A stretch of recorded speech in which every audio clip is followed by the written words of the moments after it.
Yes, I can. Perfect. I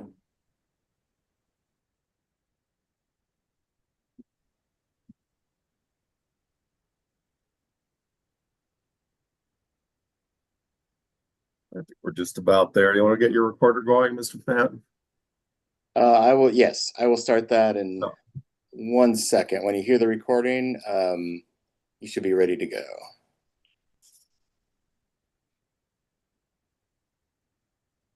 All right.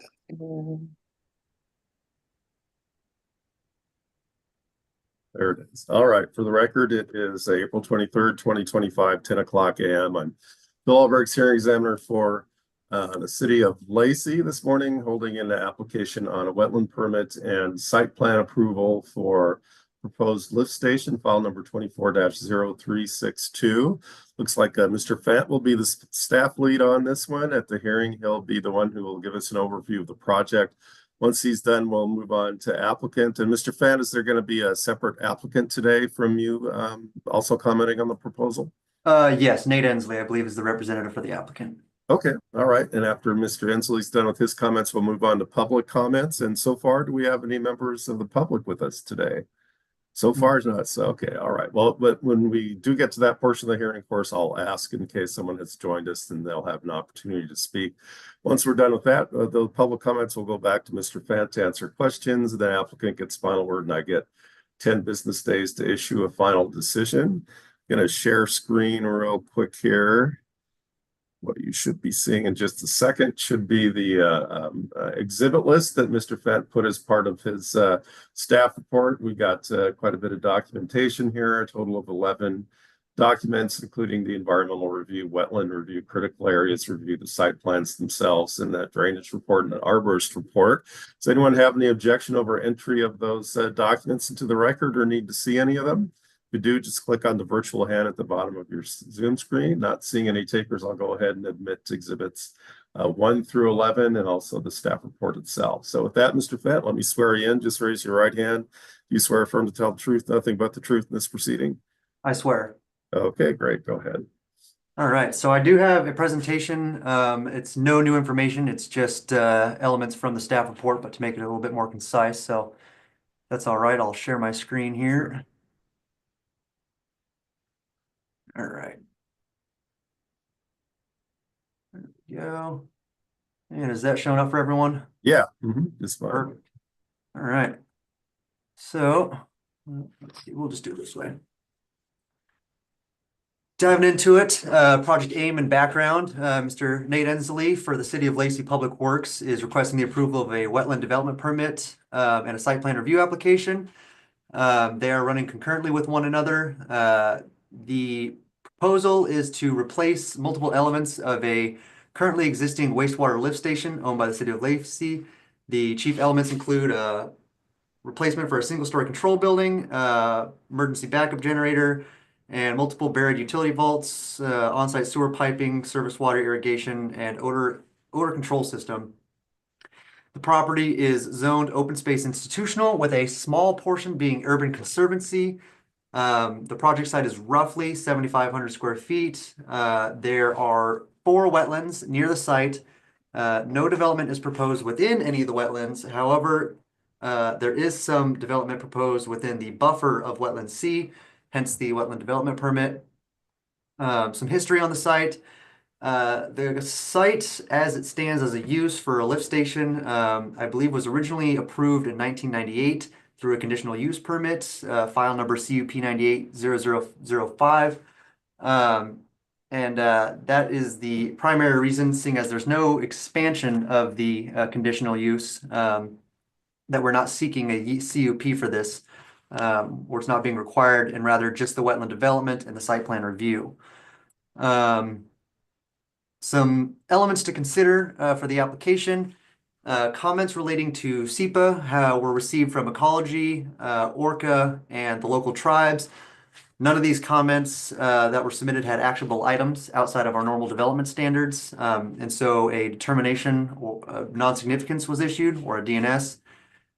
We have received no comments from the public, and it looks like so far no members of the public have turned out today for any kind of testimony or any kind of comment. The project, seeing as it is currently existing, does unavoidably take place within the wetland sea buffer, as it is an existing lift station in an existing wetland buffer. No development is proposed to take place within the shoreline zone of Urban Conservancy or any other wetland buffers. The project has been conditioned to follow all the wetland development regulations and follow mitigation rules and recommendations, both within the Lacey Municipal Code and within the critical areas report that was submitted by the applicant. On the note of the Urban Conservancy, so this is what the zoning looks like around the site. The site takes place down here in the southeast corner, and there is that shoreline overlap there.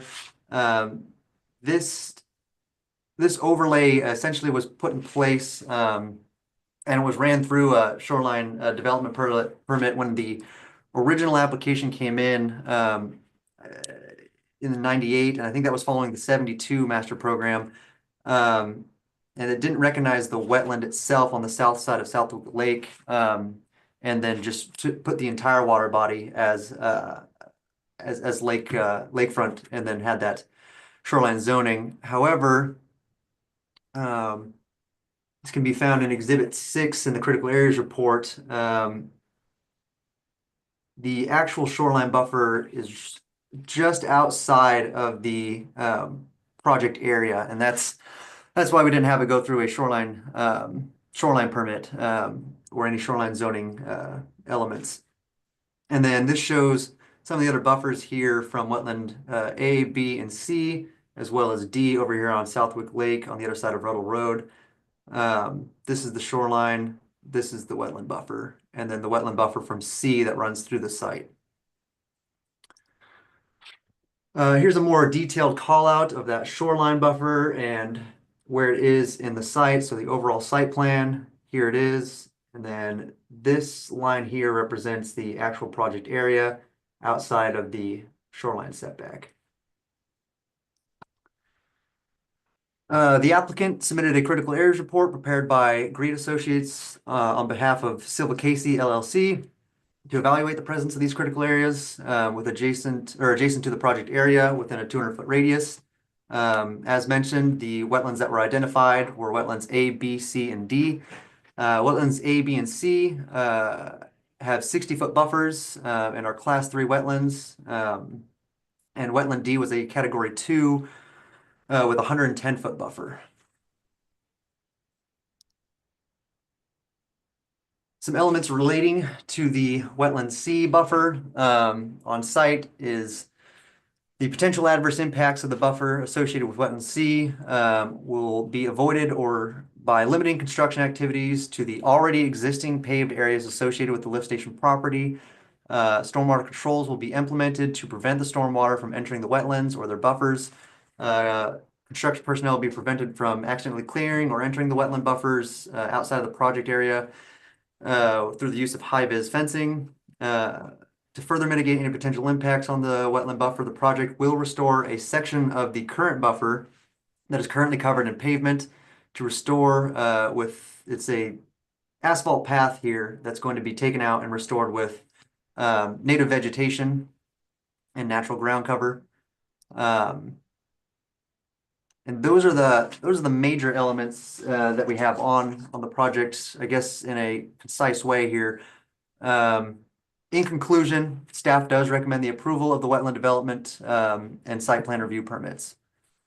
So what's the regulatory basis for authorizing the wetland encroachment? Is it because it's a non-conforming use, or because it falls under the utility exception of buffers? Or, I mean, I know a variance and a reasonable use hasn't been applied for. So because I didn't see that in the critical areas report or staff report, I'm just kind of curious, what the basis is. Due to the fact that it is a critical infrastructure and it's already existing, and that to remove it and move it away for the maintenance of it would be an extreme cost. So it meets the non-conforming use standards for the critical area encroachment. Is that staff's finding, or? I believe so, and I could pull it up here if needed. Yeah, no, that's fine. I can look at that. Yeah, I just wasn't sure because I know right now there are, especially in Kitsap County, there's some developers saying that if you just meet wetland sequencing standards, you can encroach into a buffer, which means you wouldn't even need a variance if you wanted to put a house in the buffer or something. And I don't think that's the way the reasonable use or excuse me, critical area ordinances are intended to apply. But okay, yeah, I just wanted to make sure that wasn't what was going on here.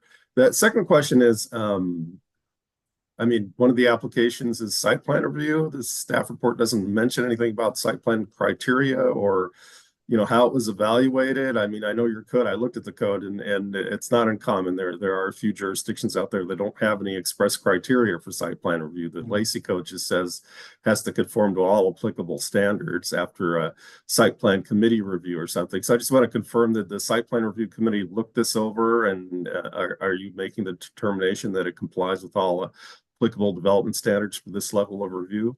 Yes, and so it goes through at least our interpretation of it was to go through site plan review because there is a potential shifting in where some things are located on site. So it was to ensure that traditional setbacks of the zone are met, and it was determined that they do meet the setbacks and any vegetation requirements of the site. Primarily, as it would apply to this site, would be vegetation on the southern buffer of the site between that and the residential, which it meets the standards of. Okay, so for this project, what you're really looking at is just kind of zoning code, bulk and dimensional standards, really focus on the setback and also the critical areas ordinance to make sure it complies with that. Obviously, I mean, there's going to be some kind of separate building permit review, right, where you get into the whole Correct. enclosures and that kind of thing. And unlike this is the second time since I've been working for Lacey that you have the lift station. Last time there was a conditional use permit involved, and there was an issue about impacts to neighbors. I guess for site plan review, there's no standard that there's no general standard says it has to be compatible with adjoining property, that kind of thing, correct? Correct. We tend to look at it to see if it would be an allowed use, and that's one where it had the prior existing conditional use approval from 98. So since it wasn't an expansion or an intensification of use, we decided not to run it through. Whereas I believe our last one was an intensication, and it changed Is where that it was going. Okay. Okay. Yeah. Yeah. Because otherwise I'd be, asking about like, they're changing the generator. Would that create more noise? That could be an impact to neighbors, that kind of stuff. But those general kind of impacts that you consider conditional use review, they don't apply to site plan review, at least the way the city administers that, right? Correct. Yeah. And if there were impacts from the generator or anything odor controlled, it would then violate SEPA. SEPA, or it would violate our own environmental standards, in which case we could then retroactively fix it. Okay, got it. Cool. Okay, great. Thanks, Mr. Fant. All right, Mr. Ensley, and any comments you want to make? If you do, I'll have to swear you in. Yes, I would like to make a few. Okay, raise your right hand. Do you swear affirm to tell the truth, nothing but the truth in this proceeding? I swear. Okay, great. Go ahead. Yep. Thank you both for your presentations thus far. I wanted to add 2 comments for the records to clarify the existing documents on file. So the first one is that these site plan drawings show a certain building footprint. These site plan drawings are representative of a few months ago. Since our design has advanced since then, we have slightly modified the building footprint. However, we have reduced the building footprint. So in the context of this hearing today, we are assuming that we're below the bar of the scope outlined in these documents, and we're assuming that that's a non-issue. So that's talking point number 1. The second point I wanted to shed light on is that the landscaping plan on file does show some plantings to restore native vegetation within the wetland buffer. I am working offline with Reese to just figure out the perfect spot for those plantings, because we're trying to reduce some conflicts with some nearby stormwater infrastructure. So the exact location of those shrubberies might change. However, the bottom line here is that we will still be taking an area that's currently asphalt and turning that into a vegetated surface with some native ground cover and plantings. Those are the 2 points I'd like to add to the record. Okay, thanks, Mr. Ensley. All right, then let's move on to public comments. And have we had any members of the public join us yet at this point in the city council chambers or online? Doesn't No, look like it. Okay, all right. So I think, Mr. Fenton, did you need to make any concluding comments? Just to further build on Nate's comment about the landscaping, that is something where in conditions of approval, staff will be administratively looking at a finalized landscaping plan to ensure that it still meets the intent of the critical areas report. And then, of course, if needed, we could run it by the wetland biologist to make sure that it's still meeting that restoration standard. Okay, great. Mr. Inslee, any final comments? No, thank you. Okay, great. All right, I'll go ahead and close the hearing. This one's a lot simpler than the last lift station hearing that we had. Glad to see it. Looks like everything's been really well addressed, and so should be no problem issuing an approval. We'll get that out in the next couple of weeks. So thanks all for participating. We're adjourned for this morning. Have a good day.